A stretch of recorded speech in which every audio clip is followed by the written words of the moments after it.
तर तुम्ही पाहाल की आज इकडे बरेचशी मंडळी आपल्या संस्थेला भेट द्यायला आलेली आहेत आणि ह्या आजी आहेत खरं तर ह्या आजी आणि आमची आई ह्या एकाच माहेरच्या, त्यामुळं त्यांची ती ओळख झाली. आणि मला सांगायला आनंद असं वाटतो की ज्या शाळेमध्ये मी शिक्षण घेतलं ते म्हणजे ब्रह्मनाथ विद्या मंदिर पारुंडे, इथे माझं प्राथमिक शिक्षण झालं. आणि त्या शालेय जीवनामध्ये किंवा त्या बालवयामध्ये माझा अगदी जवळचा आणि खरं तर म्हणजे आम्ही एका बेंचवर बसायचो, खूप साऱ्या खोड्या करायचं. हो, खोड्या करायचं ह्यासाठी सांगते कारण ते वयच तसं होतं, पण त्या व्यतिरिक्त आम्ही अभ्यास देखील करायचं. तर आज माझ्याकडे माझा मित्र अर्थात गोरक्ष पुंडे सहपत्नी नवे तर सहकुटुंब परिवार इथे आलेला आहे.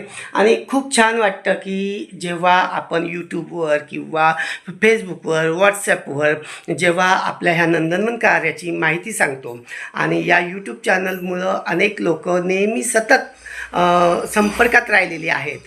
मी जेव्हा आज रस्त्याने चाललो होतो तेव्हा अचानक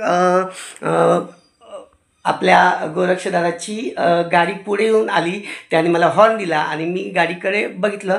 मला माहीत होतं ह्यामध्ये नक्कीच कोणतरी आपला ओळखीचा व्यक्ती असणार, पण जेव्हा प्रत्यक्ष भेटलं गोरक्षदादाला तर खूप छान वाटलं. आणि त्या पुन्हा एकदा बालपणाच्या आठवणींना आम्ही उजाळा दिला.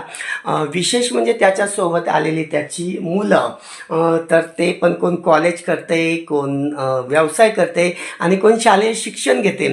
तर आजची ही तरुण पिढी म्हणजे अर्थातच झॅन्झी जनरेशन, परंतु त्यांना देखील आपल्या ह्या नंदनवन कार्याची माहिती घ्यावीशी वाटली.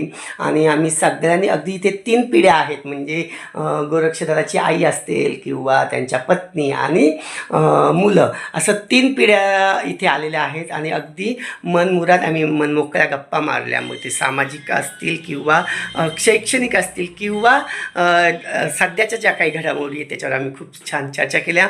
तर मित्र, असं छान वाटतं की जेव्हा आपली लोक इथे येतात, आपल्याला भेट देतात आणि पुन्हा एकदा आपल्या बालपणाच्या आयुष्यामध्ये डोकावून जातात. तर खूप छान वाटलं. मी पुंडे परिवाराचं मनापासून धन्यवाद मानतो की ते आज इथे आले आणि खूप साऱ्या चर्चा केला. धन्यवाद.